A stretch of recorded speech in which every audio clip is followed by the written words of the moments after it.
Hello, I'm Jim, and welcome to Rallying in America, the Recce podcast. This podcast is an exploration of a rich history, the stories and memories of those who made and make Rallying in America so great.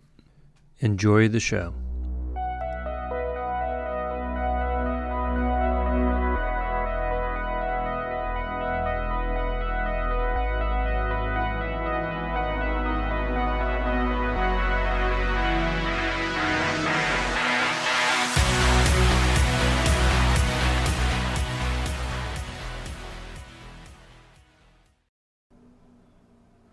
This week, I welcome Stefan Trajkov. We chat about his rally beginnings, training with Oz Rally Pro and Dirtfish, the importance of safety, experiencing Fluffernutter sandwiches, and co-driving this season with Alastair Scully. Thanks for being on the podcast. Absolutely. So, you're from Canada. That's right. Were you born and raised in Canada? No, we immigrated here. I was about 8 or 9 years old when we moved. Mm-hmm. And so I've grown up here most of my life. That's what I know. Oh, okay. So, where are you from originally? Macedonia. That's Oh, wow. my family heritage. Yeah, it's hundreds of years of lineage back there. Oh, awesome. So, how did you get into rallying? Rally, initially I spectated, I want to say back in 2016, Mm-hmm. Ojibwe. That's right. It's kind of the closest to here, some 4 or 5 hour drive. And then the next year I went down with maybe a half dozen friends or so. So 2017 we spectated. One who happened to be getting a big insurance payout. And he got hooked on it. He said, this is wild. I want to do this. Right away, he got back and he was looking for cars. He bought a ex-Subaru Canada car. I want to say a Tom McGear car, like a 95 STI Type RA that was imported, converted from brand new from a right-hand drive to left-hand drive and built for Subaru Canada. And so, yeah, I figured, hey, this guy needs a co-driver. I think that's the other part of the equation. And we went from there. I was pretty hooked on it as well. Okay, excellent. Very cool. So, did you end up taking any classes, or you just kind of get into it kind of cold turkey and just... Initially, yeah, it was just let's go figure this out. We're both in a place where there's no rallying anywhere close as far as Canada goes. Mm-hmm. Like the nearest rally west is a 15-hour drive. The nearest rally east is over 20 hours. Wow. And there's nothing in between. So we just went to our first rally, kind of trial by fire. I ended up throwing up. We pulled all-nighters fixing the car ourselves. We had no crew. I didn't know motion sickness was a thing on recce. We were wrecking with the rally car, which I would not wish upon my worst enemy. It's a horrible idea. Oh, wow. So, yeah, we definitely learned some lessons pretty quickly. We had like 4 tires blow out. The brake calipers were falling off the car. Like the doors were, I don't know. We knew nothing about rally. We just like torqued every bolt to spec. Mm-hmm. Like OEM didn't think any more of it, and bolts were just coming off the car. Parts were falling off. So it was a learning curve. And then I think about 2019, maybe 2020, I went to a 3-day school with Alex and Rhiannon Gelsomino in Idaho. So I did that at their place. And then COVID hit very shortly after, so I didn't get to put that to practice right away. Mm-hmm.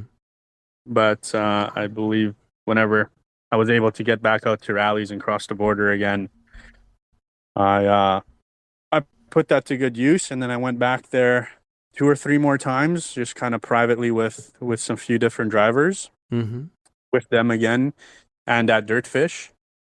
And then recently, it's just been kind of training privately with some co-drivers and drivers. I have them review our notes, our footage. Yeah, I kind of send that off after rallies, see what they think. Just kind of people I hold in high regard. Gotcha, yeah. Yeah, so that's been the training aspect of it. But every rally is a learning curve. We're trying something new with a different driver, maybe in a different car. Right. We're always seeking to solve a problem or refine some details, I suppose. Right. How did you get over that motion sickness? Oh, these patches called scopolamine patches Okay. have worked wonders, and I've had many stories about them. They initially were over the counter in Canada, Mm-hmm. so I was able to just buy them. I don't know, $20 a patch and throw one on. It lasts for 3 days, so it's perfect, for Oh your wow. recce, for racing, Yeah. everything. Um, so that was great until all of a sudden I went to the drugstore one day and there was none, and I went to another one and there was none, and I looked on Google and apparently they were discontinued in Canada. Oh So wow. I said, okay, not a big deal. I looked online. I bought some kind of the alternative to those, a different type of patch, like a Mm-hmm. ginger patch, something natural, and I tried those bracelets and whatnot that are Oh wow. supposed to be like a motion sickness bracelet, but very quickly found out none of that works as well as a scopolamine patch. And again, it was, I want to say 3 4 years ago. I was at a Ojibwe again at a rally, and I just Mm-hmm. recall at recce we would do a stage or two, and then I'd get out, have a little throw up, get back in the car, Oh start writing wow. notes. So, yeah, I've had to jump through a couple of hoops, and now I get those same patches, but in the U.S. with a prescription and everything. So I've kind of stocked up. Oh I'm yeah. pretty well Wow. set. Well, for Yeah, I me, almost yeah. became the dealer of these patches in Canada. I've had a few co-drivers ask, like, "How are you getting them?" Like, I need them, so Oh yeah. I helped out a bit. Oh wow. Yeah. Growing up, my dad was a sailor, loved sailing, Right. and it took me a while to get my sea legs and get used to it. So here in the Hmm. U.S., I guess Dramamine is the popular Right, right. brand, I guess brand name, and But Dramamine's like you can get it in pill form, and it's over the counter. yeah, Uh, yeah, I've popped Dramamine like a schoolboy at a party, and it does not work for me. These patches were the only thing that yeah. saved me, luckily. It put me to sleep. Dramamine puts me to sleep. So Yeah, it is I drowsy. go climb below deck and just sleep for a couple hours, and then finally I just kind of got used to just being on the boat all the time and everything. So Oh, that's good. worked out well. Right So on. yeah, I'm glad you found something that Yeah, again that yeah. can work for that. So have you always co-driven? Have you ever driven or just stuck with the Not in a co-driving? competition setting. Okay. No, I've never competed as a driver. Just some rallycross type events locally and whatnot. But everything sanctioned has been co-driving. Okay. And um, you've co-driven for Vilco Motorsports, which is That's sort of right. my local. They're just a couple hours away from me, or actually less than that, I think now. Okay. So you've had some experience with them. Was that racing with them at STPR or Yeah, I so? believe. Well, the way it turned out, that was last year, 2024. Mm-hmm. I We had the full season planned out with my initial driver, and we had an unfortunate accident. So that kind of put a halt to Okay. that. It opened up the rest of the calendar for availability. And it just so happened that Ryan from the Vilco guys Yeah. was looking for a co-driver for Southern Ohio initially. So he Mm-hmm. kind of needed someone last minute that was experienced, and I suppose I fit that criteria. And we were able to link up really quickly. So I did that event with him. He was quite impressed. I really liked the team. They were a good group of guys. Yeah. So we ended up doing 4 events together Mm-hmm. in 2024. And it was a good experience. Everything's very grassroots. The guys built the cars themselves. Yeah. They're good. They're all kind of Subaru fans and grew up around tuning cars and Subaru. So everyone knew what they were doing. It's just kind of needed some more organization in the team, and I think they appreciated that I brought some of that Right. in the Right. team. And yeah, overall, it was a fun experience. I'm glad things worked out where we could link up with them. Yeah. Did they make you eat steakums? I don't know if I had steakums, but I joke it's funny. because their trailer Uh-huh. that they use has a big Steakum graphic on it. So I think it was used for Oh. racing or something, and it's got a big Steakum logo on the door or something. It's kind of No, I funny. don't know if we ever had that, but it's a funny story. I don't know what do you guys call it in the US? Fluff, like marshmallow fluff is Yes. a thing. It's something that comes in a jar and it gives you diabetes, I suppose. Oh, But instantly. Yeah. yeah, that's what it looks, smells, and tastes like. But Ryan's father kind of handles the hospitality for the team, Uh-huh. and he offered me the first rally a Fluffernutter, Oh yeah, I grew up and, on those. and Yeah. threw me back a little bit. I didn't know what the heck he was talking about, but I said, keep it PG. And the Fluffernutter, yeah, it was diabetes in a sandwich. Oh yeah. That's all I recall. So that was a new experience. Yeah, I grew up in Massachusetts, and fluffernutters are pretty popular. The peanut butter and the marshmallow fluff, and yeah, Interesting. it was kind of a treat. We didn't have it a lot, but every once in a while, my mom would buy some fluff and make fluffernutter. Yeah, it's Oh, just hilarious. strange. It's strange now. Um, Crazy things you do when you're a kid, but Yeah, yeah, exactly. yeah. So, what are your plans this year for rallying? So this year I'm doing the full ARA national season Mm-hmm. with Alastair Scully in a Hyundai i20 R5 car. So we're competing Oh, in the excellent. RC2 class. Yeah. Yep.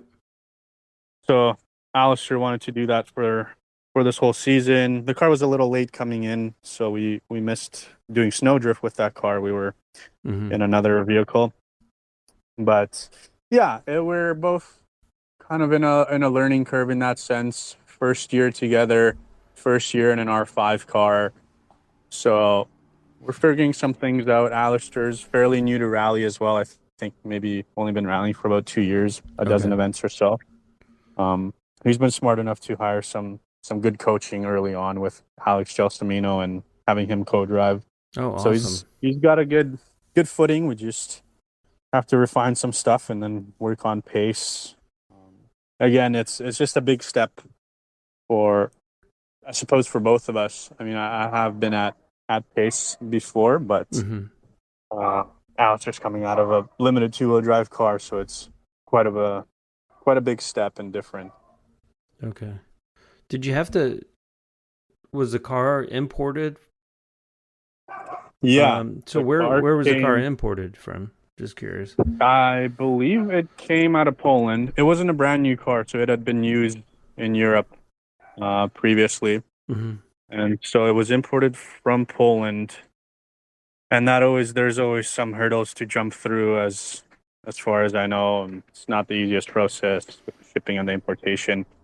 Mm-hmm. We had a similar thing with the Rally 3 Fiesta last year, and so it just takes time. There's always delays, it seems, but Right. the name of the game.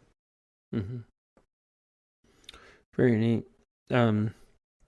Yeah, I love seeing on the list of entries this year all the different kinds of cars that are being brought to the rallies for competition. It's kind of neat to see the variety.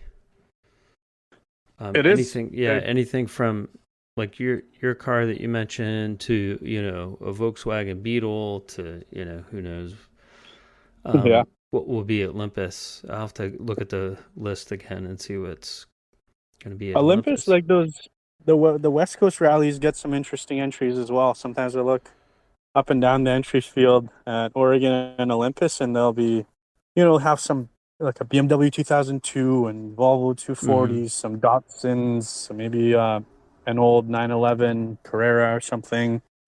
So yeah, they'll have some funky entries from time to time. Yeah, and it's funny you mentioned on the West Coast because I don't see too many oddball cars being raced on the East Coast. Mm, You'll get a fair enough. few. You'll Yeah. get a few of them, but yeah, not too many. But yeah, that's interesting. Yeah. Yeah. There's always something interesting out there. Yeah. So how many rallies have you done in total since you started? You've done. It's gotta be somewhere in the ballpark of 40, I would think, at this point. Mm-hmm. Up Right. there. And Yeah. you're what? In about your looking at my notes, I think you're heading into what, your eighth year? Is that right? Does that make Yeah, that sounds about right. about eight Yeah. years? Wow, that's pretty Yeah. cool. Yeah. It's been a fun journey. Yeah, and um, so you've worked with probably a lot of different crews then have helped you, with support and everything.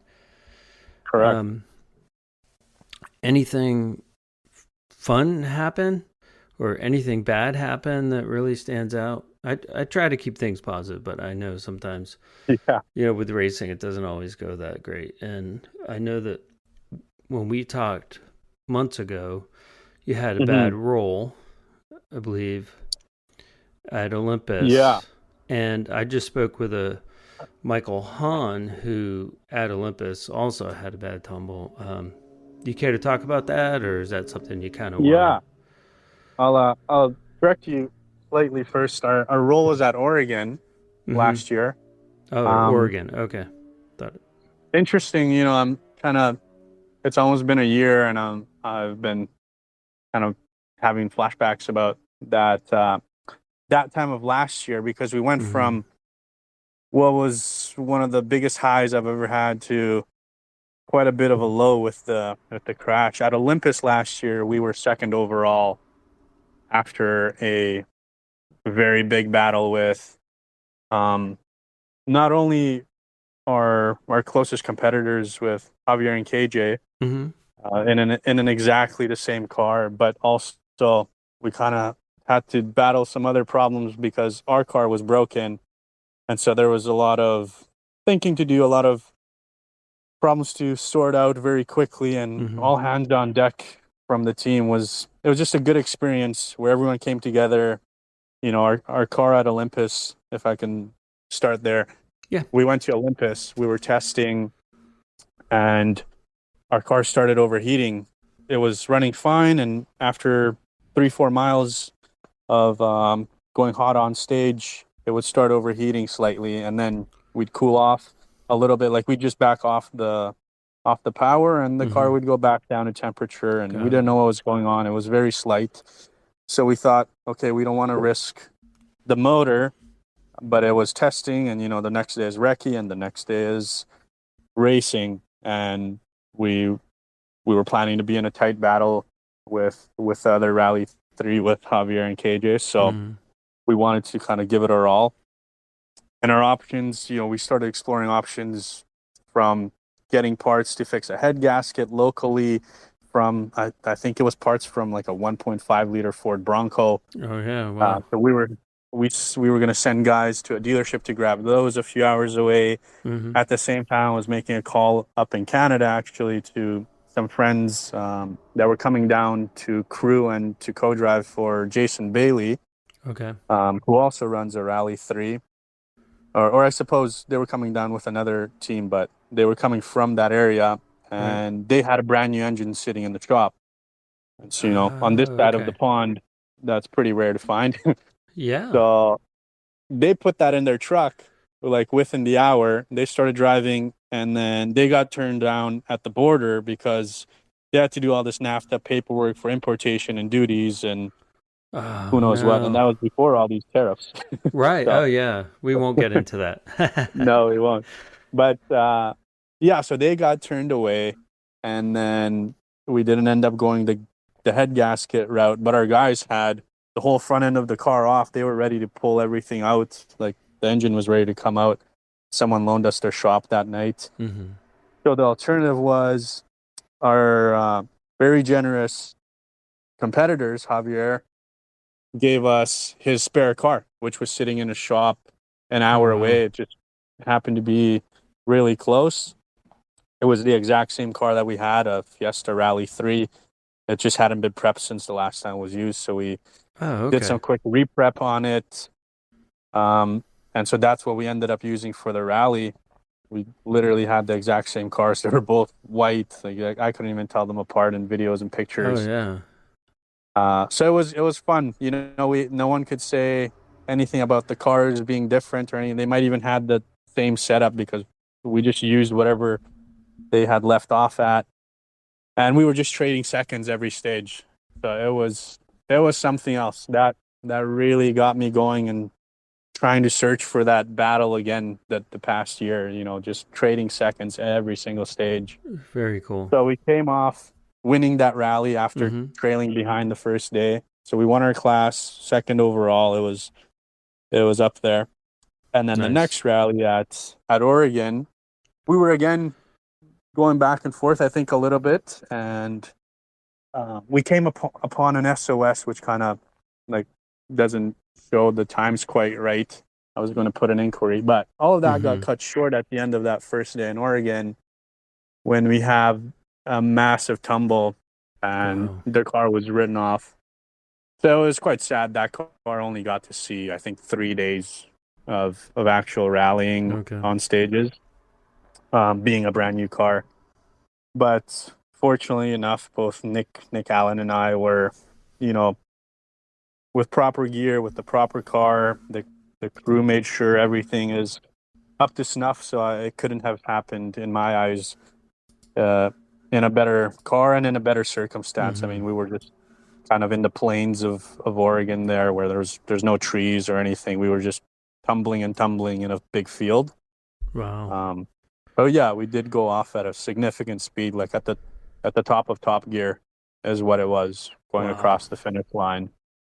So yeah, it kind of came out of nowhere. I thought we did hit something at the moment. I knew we hit something, and Mm-hmm. we went into a slide, and I have full confidence in Nick's abilities. So I thought, okay, he's going to catch the slide, and we're going to keep Mm-hmm. going and shut it down and do my regular end of stage procedures.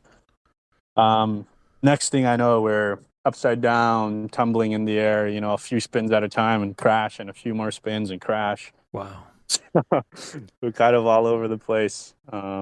Yeah, and it was just a very unfortunate circumstance. And then my first, after I made sure, I was okay and Nick was Mm-hmm. okay and we got out. My first instinct was, I can't believe we're walking out of this. I've been in enough kind of cars that are not prepped to this level. If someone else does this in a car like I've been in Yeah. previously, a home built car or an old regulations car, they might not walk out like we did. And I just Yeah. ran up the stage. I tried to slow people down. I was pretty dazed as well myself.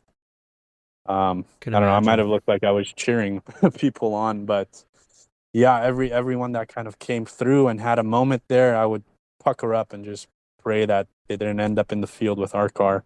Right. I'm sure your Uh, adrenaline was raging yeah, pretty much. Yeah. yeah, it was adrenaline. It was anger at the time because it Yeah. was just the circumstances we were under. But I'm glad everyone else was safe. We Yeah. were safe. I'm really happy to see Nick Allen back in rallying and doing amazing. So all is Nice. well at the end of the day, I suppose. But here we are again, kind of running Olympus in Oregon next, and I'm going through that process a little. Right. Right. So yeah, I can imagine. Yeah, it's not easy, but the safety regulations and the features and everything are there for that reason.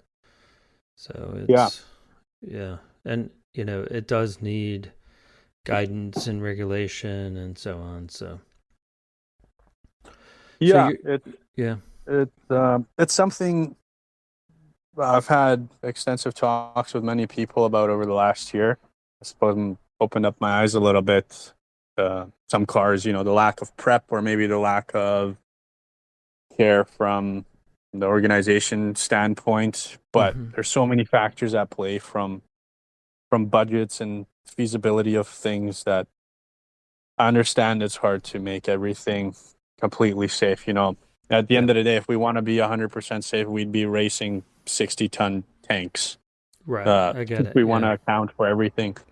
So yeah, it's difficult from every standpoint, but there is some things where I think we need to have more pushback uh, in a safety standpoint. And the rules, as far as the rules go, a lot of people build cars to the rules, or they'll dress themselves with the safety gear to the rules. Mm-hmm. But I see the rules as a bare minimum. It's I got it. it's not a Yeah. world standard of any sort. Like, yeah, we need to wear a suit. That that's about it, and a Hans device and a helmet. Mm-hmm. But I think everyone should go out of their way, even if it's not mandated for competition, to wear fire retardant unders and shoes and socks and a balaclava. It's pretty small things to kind of save yourself, I guess, in certain scenarios. Right. Um, and from the car standpoint, you can go above and beyond the rules a little bit as well to Right. kind of safeguard, I suppose. Right. That's interesting. I'm just learning, pretty much everything about rallying. You know, I was a fan for a long time, but so all the details I find interesting, and Mm-hmm.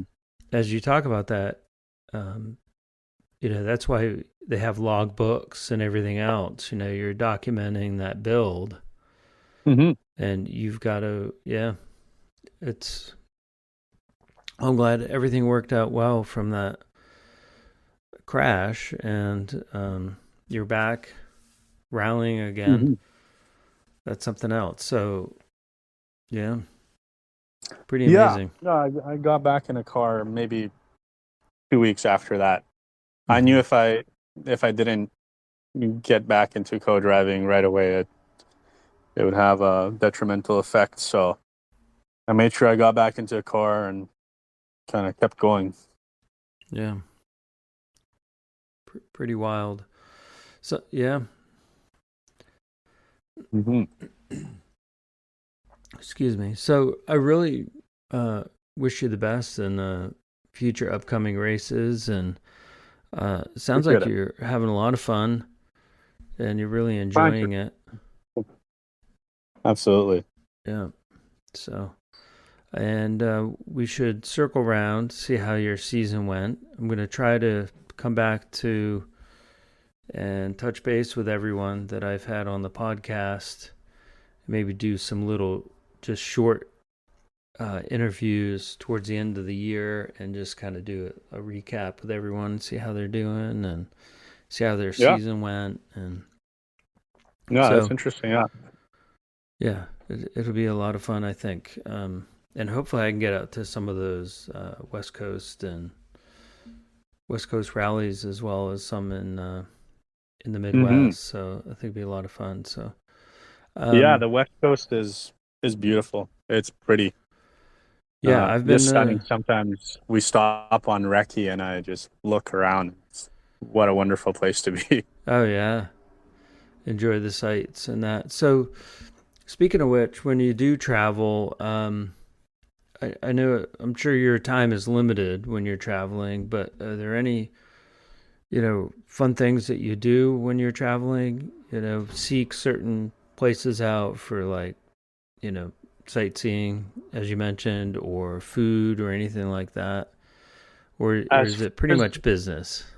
All when business? it comes to rallying, at this point, yeah, it's pretty much just I'm super focused and zoned in on that. It's Mm-hmm. it's a role I take quite seriously at this point. Like I love having banter and joking around with the team um, when the time's right for it. Yeah.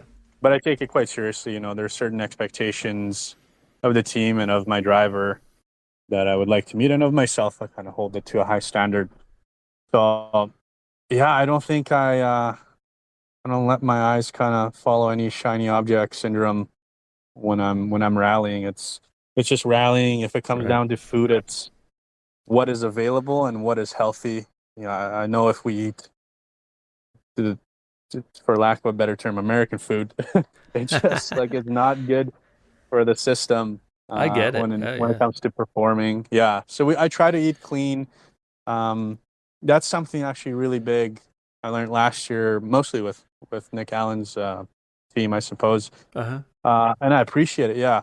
Just eating clean, performing a lot better, getting good sleep, performing a lot better. I always prioritize that. My movement plans even have, like, they have bedtimes and wake up times for my drivers. So it just comes down to all these nitty gritty details of those little details that I think make a big difference in the end.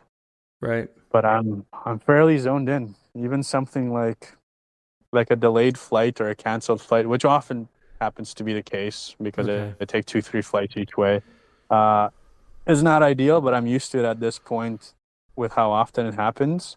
Mm-hmm. But it irks me, that it's not going how it's supposed to be, and that's all I'm thinking about is just the Right. rally. We need to perform, and this is affecting the performance of that. Right. Because that focus is important. Yeah. Right. Yeah, You know, yeah, your driver's depending on you, and yeah.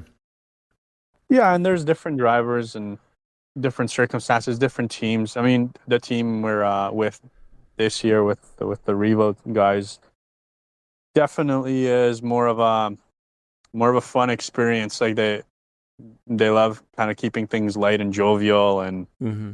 joking around, having fun as much as possible. Uh, they do, once we're on recce or on stage in the car, it's just down to business. Got But it. Yeah.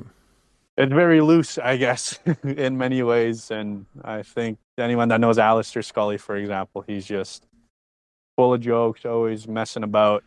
He's just that kind of a character. So you have to adapt as a co-driver to what the team expects, what they want, what the driver wants.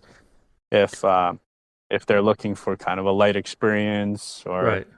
they want to put together a serious season and nothing but, let's be testing, let's be working on notes, let's be doing everything we can to get 1 extra second out of every mile. It's just Right. kind of, you have to adapt as a co-driver, I guess, when it comes to those. Right. But you also have to let them know what your expectations are Yeah, as a absolutely. co-driver. Yeah. Yeah, you need to align. Exactly. Right. Great. Yeah. So, lay off the Fluffernutter sandwiches. Oh, none of that. No, no, no. Unless I'm with the Vilco guys, I'll make an exception. All right, there you go. Well, thank you so much for your time this evening. I know it's Absolutely. been a long Thank you, week, Jim. and we'll definitely gonna circle back end of the year and chat, see how things went, and wish you the best of luck for the season. And I'll be watching and keeping track of the races and see how you do. So, which I'm sure will Right on. be, I'm sure it'll be great. So, Thanks for having me out, Jim. oh, no problem. I'm glad we finally connected. I know I started this thing back last fall, and finally, really things are rolling. So I'm really appreciate Glad your to hear it. patience and coming on. So, Right on. Hope for all the best. all right, you too. Take care.